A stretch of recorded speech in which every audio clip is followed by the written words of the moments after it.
नमस्कार दोस्तों, आज की इस वीडियो में हम करने वाले हैं कक्षा 10वीं हिंदी के टॉप 40 एग्जाम लेवल एमसीक्यू जो बोर्ड परीक्षा के लिए बेहद महत्वपूर्ण है। यदि आप ऑब्जेक्टिव में शानदार अंक लाना चाहते हैं तो वीडियो को अंत तक जरूर देखें। तो चलिए शुरू करते हैं आज का सवाल जो कि आप स्क्रीन पे देख सकते हैं। सवाल नंबर 1 कि श्रम विभाजन और जाति प्रथा पाठ बाबा साहब के किस प्रसिद्ध भाषण का हिंदी रूपांतरण है? क्या इसका आप सही उत्तर कमेंट सेक्शन में बता सकते हैं? चलिए बताइए इसका सही उत्तर क्या होगा। इसका सही उत्तर होगा ऑप्शन नंबर ग इज राइट आंसर। इसका जो सही उत्तर होगा ग होगा, जो कि एलिहेशन ऑफ कास्ट कहा जाएगा। आइए प्रश्न संख्या 2 की ओर बढ़ते हैं। प्रश्न संख्या 2 है कि 20 के दांत कहानी के अनुसार खोखा यानी कासू किस मामले में विवाद में था? तो इसका सही उत्तर क्या होगा आपको कमेंट सेक्शन में बताना है। इसका सही उत्तर होगा ऑप्शन नंबर ख इज राइट आंसर। इसका सही उत्तर होगा ख कि घर बनाए गए नियमों को तोड़ने और अपनी मनमानी के लिए। आइए प्रश्न संख्या 3 की ओर बढ़ते हैं। प्रश्न संख्या जो 3 है आप स्क्रीन पे देख सकते हैं कि भारत से हम क्या सीखें। पाठ के लेखक यानी कि मैक्स मुलर ने सच्चे भारत के दर्शन कहाँ होना बताया है। क्या इसका सही उत्तर आप कमेंट सेक्शन में बता सकते हैं कि इसका सही उत्तर क्या होगा? इसका सही उत्तर होगा ऑप्शन नंबर क्या होगा आपको कमेंट करके बताना है। इसका सही उत्तर होगा ऑप्शन नंबर ग इज राइट आंसर। आइए प्रश्न संख्या 4 की ओर बढ़ते हैं। प्रश्न संख्या 4 है कि नाखून क्यों बढ़ते हैं? निबंध में आचार्य हजारी प्रसाद त्रिवेदी ने नाखूनों को किसका अवशेषण माना गया है? क्या इसका सही उत्तर आपको कमेंट सेक्शन में बता सकते हैं? इसका सही उत्तर क्या होगा? इसका सही उत्तर होगा ऑप्शन नंबर क इज अ राइट आंसर। आइए प्रश्न संख्या 5 की ओर हम बढ़ते हैं। प्रश्न संख्या 5 है कि नागरी लिपि पाठ के अनुसार दक्षिण भारत की नागरी लिपि को किस नाम से जाना जाता है? दोस्तों इसका सही उत्तर आपको कमेंट सेक्शन में बताना है। इसका सही उत्तर क्या होगा? इसका सही उत्तर होगा ऑप्शन नंबर क्या होगा ख इज राइट आंसर नंदी नगरी। दोस्तों अगर वीडियो आपको यह पसंद आ रहा है तो एक लाइक और एक शेयर जरूर करें। चैनल पर नए हैं तो चैनल को सब्सक्राइब जरूर करें। आइए प्रश्न संख्या 6 की ओर बढ़ते हैं। प्रश्न संख्या 6 का आंसर क्या होगा आपको कमेंट सेक्शन में बताना है। इसके लिए दोस्तों हमने 2 सेकंड टाइम दिया। 2 सेकंड के अंदर में इसका प्रश्न का उत्तर हमें कमेंट सेक्शन में चाहिए। दोस्तों प्रश्न संख्या 6 है कि बहादुर कहानी में बहादुर पर लेखक के साले रिश्तेदार द्वारा कितने रुपए की चोरी का झूठा आरोप लगाया गया था? इसका सही उत्तर होगा ऑप्शन नंबर ग इज राइट आंसर। आइए प्रश्न संख्या 7 की ओर बढ़ते हैं। प्रश्न संख्या 7 है कि परंपरा का मूल्यांकन पाठ के लेखक रामविलास शर्मा के अनुसार किस व्यवस्था में महान साहित्य की रचना सबसे अधिक संभव थी? क्या इसका आपको सही उत्तर पता है? अगर दोस्तों किसी भी प्रश्न का उत्तर आपको पता है तो आपको कमेंट सेक्शन में जरूर बताइए ताकि आपके एग्जाम लेवल तक आपका कॉन्फिडेंस लेवल आपको बढ़ सके। तो इसका सही उत्तर होगा ऑप्शन नंबर ग इज राइट आंसर। आइए प्रश्न संख्या 8 की बात करते हैं कि पंडित बिरजू महाराज को किस उम्र में संगीत नाटक अकादमी पुरस्कार प्राप्त हुआ था? दोस्तों ये जो सवाल है ना कि एग्जाम में छपने वाला सवाल है, तो इसका सही उत्तर क्या होगा आपको कमेंट सेक्शन में बताना है। इसका सही उत्तर होगा ऑप्शन नंबर ग इज राइट है, यानी 27 वर्ष की उम्र में उनकी संगीत जो नाटक है अकादमी का पुरस्कार मिला था। आइए प्रश्न संख्या 9 की हम बात करते हैं। प्रश्न संख्या 9 का उत्तर क्या होगा आपको कमेंट में बताना है। प्रश्न संख्या 9 है कि अवनियो पाठक के लेखक अशोक वाजपेयी ने रोन नदी के दूसरी ओर स्थित अवनियों के नए हिस्से को क्या नाम दिया गया था? इसका सही उत्तर क्या होगा? ऑप्शन नंबर क इज राइट आंसर, यानी कि विल नो द एवेन्यू नाम दिया गया था। आइए प्रश्न संख्या हम 10 की बात करते हैं। प्रश्न संख्या 10 है जो यहाँ पर देख सकते हैं कि मछली कहानी में संतु मछली लेकर क्यों भागा था? दोस्तों ये जो प्रश्न है पिछले वर्ष भी ये प्रश्न पूछा गया था बिहार बोर्ड में, तो आप इसका आंसर कमेंट में बताइए कि इसका सही उत्तर क्या होगा। इसका सही उत्तर होगा ऑप्शन नंबर ख इज अ राइट आंसर। इसका जो सही उत्तर होगा ख होगा कुएं में डालकर पालने के लिए। आइए प्रश्न संख्या 11 की हम बात करते हैं। प्रश्न संख्या 11 को आपको इसका आंसर जो होगा आपको क्या करना है उत्तर कमेंट सेक्शन में बताना है इसका सही उत्तर क्या होगा। तो आइए प्रश्न संख्या 11 की हम बात करते हैं कि उस्ताद बिस्मिल्लाह खां का जन्म बिहार के किस ऐतिहासिक स्थान पर हुआ था? दोस्तों ये बिहार से संबंधित है, जो कि बिहार बोर्ड का एग्जाम बिहार से ज़्यादा रेट आ सकते हैं, तो इसको प्रश्न आपको याद कर लेना है कि बिहार में जो है उस्ताद बिस्मिल्लाह खां का जन्म कहाँ हुआ था। इसका जो सही उत्तर होगा ऑप्शन नंबर क is a right answer Dumraon में। तो आइए प्रश्न संख्या 12 की ओर हम बढ़ते हैं। प्रश्न संख्या जो 12 है इसका सही उत्तर क्या होगा? यानी कि महात्मा गांधी के अनुसार शिक्षा का मुख्य उद्देश्य क्या होना चाहिए, इसका सही उत्तर होगा दोस्तों शिक्षा से संबंधित है और यह संभावना है कि 2027 में आने की संभावना ज़्यादा, यह प्रश्न आपको दिख रही है। तो दोस्तों इसका सही उत्तर क्या होगा आपको यहाँ पे कमेंट सेक्शन में बताना है। इसका जो सही उत्तर होगा ऑप्शन नंबर ख होगा, चरित्र निर्माण और मनुष्य के आत्मविश्वास जगाना। आइए प्रश्न संख्या 13 की हम बात करते हैं। तो दोस्तों प्रश्न संख्या 13 है कि कवि गुरु नानक के अनुसार इस संसार में किसका नाम लिए बिना जन्म लेना व्यर्थ माना गया है। इसका सही उत्तर होगा आपको ग होगा, जो कि इसका सही उत्तर होगा राम नाम के बिना, हरि कीर्तन के बिना जन्म लेना बहुत व्यर्थ होगा, जो कि इस प्रश्न का उत्तर सही ग होगा। आइए प्रश्न संख्या 14 की हम बात करते हैं। इसका उत्तर आपको कमेंट में बताना है कि इसका सही उत्तर क्या है। इन चारों में से आपका कॉमन आंसर क्या होगा, आपको कमेंट ए बी सी करना है, जो भी आपका आंसर यहाँ पे पता हो। तो कवि रसखान ने प्रेम यानी प्रेम का खजाना किससे कहा गया था। इसका जो सही उत्तर होगा ऑप्शन नंबर क is right answer, Shri Radha को कहा गया था। आइए प्रश्न संख्या 15 की हम बात करते हैं। प्रश्न संख्या 15 है जो कि अति सुदो स्नेह को मारग सवैये के रचयिता घनानंद किस काल के रीति मुक्त कवि हैं। तो इसका सही उत्तर क्या होगा आपको कमेंट सेक्शन में बताना है। ये जो इसका सही उत्तर होगा ऑप्शन नंबर क्या होगा ग इज ए राइट आंसर, यानी कि रीति काल के थे। आइए प्रश्न संख्या हम 16 की बात करते हैं। प्रश्न संख्या 16 जो है इसका सही उत्तर क्या होगा आपको कमेंट सेक्शन में बताना है। यानी कि कवि बद्री नारायण चौधरी प्रेमघन के अनुसार भारत के लोगों को अब क्या पसंद आने लगा। इसका सही उत्तर क्या होगा ऑप्शन नंबर क इज राइट आंसर, यानी कि विदेशी चाल चलन, भाषा और वेशभूषा जो कि भारतीय लोग को ज्यादातर पसंद आने लगी है। आइए प्रश्न संख्या 17 का जो आंसर आपको कमेंट में बताना है। जिस विद्यार्थी ने अगर कमेंट में सेक्शन इसका सही उत्तर बताया तो काफी उसकी तैयारी हिंदी का मजबूत है। तो इस प्रश्न का उत्तर आपको कमेंट सेक्शन में बताना है। अगर दोस्तों अभी तक चैनल को सब्सक्राइब नहीं किए तो चैनल को सब्सक्राइब जरूर कर लीजिए। 17 का जो उत्तर होगा आपको बताना है कि भारत माता कविता में कवि सुमित्रानंद पंत ने भारत माता की आंखों की तुलना किससे की है। इसका जो सही उत्तर होगा ऑप्शन नंबर ग इज राइट आंसर, करुणा और दैन्य के आंसुओं से।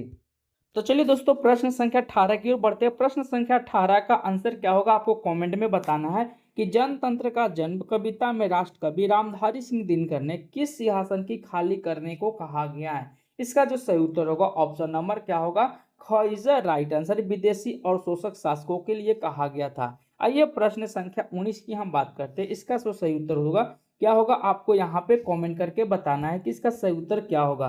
तो इसका सही उत्तर क्या होगा आपको यहाँ पे बताना है प्रश्न संख्या 19 का कि कवि अज्ञे द्वारा रचित हिरोशिमा कविता में मानव का साखी यानी साखी जो है बनकर आज भी क्या मौजूद है, आपको इसका आंसर बताना है। इसका जो सही उत्तर होगा ऑप्शन नंबर ख इज राइट आंसर, पत्थरों और सड़कों पर लिखी हुई इंसानी झुलसी हुई छायाएं, यानी कि जो छायाएं जो हो उसको लिखी गई कभी मिल रही है। आइए प्रश्न संख्या 20 का उत्तर क्या होगा आपको कमेंट सेक्शन में बताना है। अगर दोस्तों ये वीडियो आपको पसंद आ रही है तो एक लाइक एक शेयर और चैनल को सब्सक्राइब करना नहीं भूलें। आइए प्रश्न संख्या 20 है कि एक वृक्ष की हत्या कविता में कवि कुंवर नारायण बूढ़े वृक्ष को किस रूप में देखते थे। इसका जो सही उत्तर होगा आपको यहाँ पे बताना है। इसका सही उत्तर होगा ऑप्शन नंबर क्या होगा क इज राइट आंसर, यानी घर के दरवाजे पर तैनात एक सजग चौकीदारी के रूप में। तो जिसका सही उत्तर होगा ऑप्शन नंबर क इज राइट आंसर। आइए प्रश्न संख्या हम बात करते हैं 21 की, जो कि इसका सही उत्तर क्या होगा आपको कमेंट सेक्शन में बताना है। तो प्रश्न संख्या 21 है कि कवि वीरेन डंगवाल की कविता हमारी नींद में किसका जीवन क्रम पूरा होने की बात कही गई है। इसका सही उत्तर क्या होगा आपको यहाँ कमेंट सेक्शन में बताना है। तो यहाँ इसका सही उत्तर होगा ऑप्शन नंबर ख होगा एक मक्खी का। आइए प्रश्न संख्या 22 की बात करते हैं। तो 22 को आपको उत्तर बताना है, इसके लिए हमने दोस्तों 5 सेकंड टाइम दिए हैं।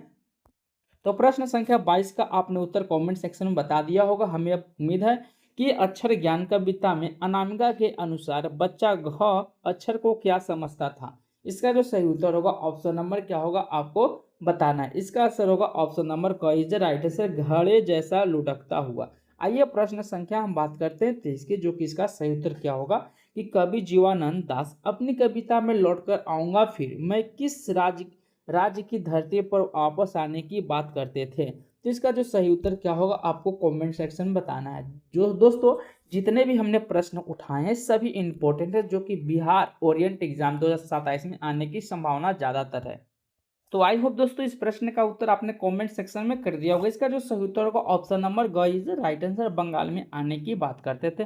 आइए प्रश्न संख्या 24 की हम बात करते हैं। प्रश्न संख्या 24 आप स्क्रीन पे देख सकते हैं। दोस्तों इस प्रश्न का उत्तर आपको कमेंट में बताना है कि मेरे बिना तुम प्रभु कविता के कवि रेनर मायरा ने रिल्के के अनुसार भगवान अपनी पहचान कब खो देंगे। इसका सही उत्तर क्या होगा, ऑप्शन नंबर आपको बताना है। इसका जो सही उत्तर होगा ऑप्शन नंबर क्या होगा, ख इज राइट आंसर, जो कि जब उनका भक्त मानो ही संसार में नहीं रहेगा तो आप क्या करें, भक्त अपना पहचान भगवान खो देंगे। आइए प्रश्न संख्या 25 का उत्तर क्या होगा आपको कमेंट में बताना है कि दही वाली मंगम्मा कहानी में मंगम्मा और उसकी बहू नजम्मा के बीच झगड़े का मुख्य कारण क्या। इसका सही उत्तर क्या होगा आपको बताना है। इसका जो सही उत्तर होगा ऑप्शन नंबर ख होगा, नजम्मा द्वारा अपने बेटे की बेरहमी से पिटाई करना। आइए प्रश्न संख्या 26 की हम बात करते हैं। 26 का जो आंसर आपने कमेंट में कर देते हैं तो आपकी तैयारी बेहतर मौजूद है। तो आइए प्रश्न संख्या 26 से मंगम्मा का गांव बेकंटपुर भारत के किस राज्य में स्थित है। तो इसका जो सही उत्तर होगा ऑप्शन नंबर क्या होगा, क is right answer, Bengaluru Karnataka में है। आइए प्रश्न संख्या 27 की हम बात करते हैं। दहते विश्वास कहानी में किस बांध के नीचे लक्ष्मी का घर बना हुआ था। इसका सही उत्तर क्या होगा कमेंट करके बताना है। इसका सही उत्तर होगा ऑप्शन नंबर ख इज राइट आंसर, यानी दलई बांध के नीचे। आइए प्रश्न संख्या 28 की हम बात करते हैं। इसका उत्तर आपको कमेंट में बताना है कि लक्ष्मी का पति लक्ष्मण अपने परिवार के भरण पोषण के लिए कहाँ रहकर नौकरी करता था। इसका सही उत्तर क्या होगा आपको बताना है। इसका सही उत्तर होगा ऑप्शन नंबर ग इज राइट आंसर, कोलकाता में। तो प्रश्न संख्या 29 है जो कि आप स्क्रीन पे भी देख सकते हैं। इस प्रश्न का उत्तर आपको कमेंट में बताना है कि ईश्वर पटेलकर द्वारा रचित माँ कहानी मूल रूप से किस भाषा में लिखी गई है। दोस्तों ये प्रश्न है ना, ऐसे ही प्रश्न आपको एग्जाम में देखने को जरूर मिलेंगे, तो आप सभी प्रश्नों को याद जरूर कर लें या तो स्क्रीनशॉट जरूर लें। तो इसका जो सही उत्तर होगा ऑप्शन नंबर क्या होगा, ख इज राइट आंसर, यानी गुजराती में। आइए प्रश्न संख्या हम बात करते हैं 30 की। तो प्रश्न संख्या 30 है कि मंगू अपनी बाल्यावस्था जन्म से ही किस स्थिति में थी। तो इसका जो सही उत्तर होगा ऑप्शन नंबर क्या होगा, ख इज राइट आंसर, यानी कि पागल और गूंगी थी। तो दोस्तों अभी तक हमने 30 प्रश्न कर चुके हैं। तो आपको बताना है कि 30 प्रश्न में आपने कितने सही किए हैं। इसका आंसर आपको कमेंट में बताना है। अगर दोस्तों 30 में 25 प्लस है तो आपकी तैयारी काफी बेहतर है। आइए प्रश्न संख्या 31 की हम बात करते हैं कि नगर कहानी के अनुसार मदुरई के बड़े अस्पताल में डॉक्टर ने पंपंती को कौन सी बीमारी बताई थी। इसका सही उत्तर क्या होगा, ऑप्शन नंबर क्या होगा, ख होगा, एक्यूट मेनिंजाइटिस बीमारी थी। प्रश्न संख्या जो 32 आप स्क्रीन पर देख सकते हैं। इसका आंसर क्या होगा आपको कमेंट में बताना है कि पंपंती की मां वल्ली अम्माल अपनी बेटी के अस्पताल में भर्ती कराए बिना गांव वापस क्यों लौट आई। इसका सही उत्तर क्या होगा आपको यहाँ पे बताना है। इसका जो सही उत्तर होगा ऑप्शन नंबर क्या होगा, ख इज राइट आंसर, अस्पताल की अनियंत्रित व्यवस्था और घूसखोरी के कारण। तो दोस्तों चलते हैं प्रश्न संख्या 33 की बात करते हैं कि धरती कब तक घूमेगी कहानी में सीता को अपनी ही बेटों के घर में कैसे अनुभव होता था। इसका सही उत्तर क्या होगा, ऑप्शन नंबर ख इज द राइट आंसर। आइए प्रश्न संख्या हम बात करते हैं 34 की। सीता के तीनों बेटों ने मिलकर माँ के भरण पोषण के लिए हर महीने कितने रुपए देने का नियम बनाया था। इसका जो सही उत्तर होगा ऑप्शन नंबर ख होगा, 50 रुपये देने की वादा किया था। आइए प्रश्न संख्या बात करते हैं 35 से 20 के दांत कहानी के लेखक कौन है। इसका सही उत्तर क्या होगा, इसका सही उत्तर होगा ऑप्शन नंबर क्या होगा, ख इज राइट आंसर। प्रश्न संख्या 36 है कि मछली कहानी के लेखक विनोद कुमार शुक्ल को रघुवीर चाहे की समृद्धि पुरस्कार कब मिला। दोस्तों पुरस्कार से संबंधित आपको एग्जाम में जरूर देखने को मिलेंगे। ये प्रश्न आपको टॉप लेवल का है, तो इसको याद करके जरूर रखिए या तो स्क्रीनशॉट जरूर ले। इसका सही उत्तर होगा ऑप्शन नंबर ख इज राइट आंसर। आइए प्रश्न संख्या हम बात करते हैं 37 में कि बहादुर कहाँ से अपनी मार के डर से भागकर लेखक के घर आया था। इसका सही उत्तर होगा ऑप्शन नंबर ख is right answer, and Nepal. आइए प्रश्न संख्या 38 की हम बात करते हैं। मछली पाट के घर के अंदर मछली काटने का काम कौन करता था। तो दोस्तों इसका सही उत्तर क्या होगा आपको कमेंट में बताना है। इसका सही उत्तर होगा, आप समझ सकते हैं इसका सही उत्तर क्या होगा, ऑप्शन नंबर ख इज राइट आंसर, घर का नौकर भंगू। आइए प्रश्न संख्या हम बात करते हैं 39 की, जो कि आज का सेकेंड लास्ट प्रश्न होने वाला है।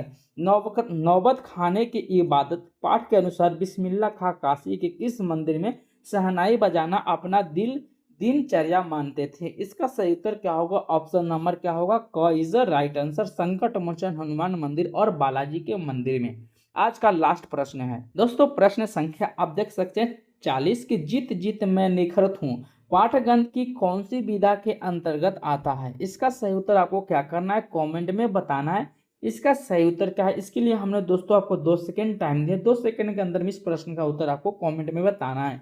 इसका सही उत्तर होगा ऑप्शन नंबर क्या होगा, ऑप्शन नंबर ख इज राइट आंसर। तो दोस्तों ये थे दोस्तों हिंदी के टॉप 40 प्रश्न। आपके 40 में से कितने उत्तर सही हुए मुझे कमेंट बॉक्स में जरूर बताइए। वीडियो अगर दोस्तों पसंद आई है तो लाइक और चैनल को सब्सक्राइब जरूर करें।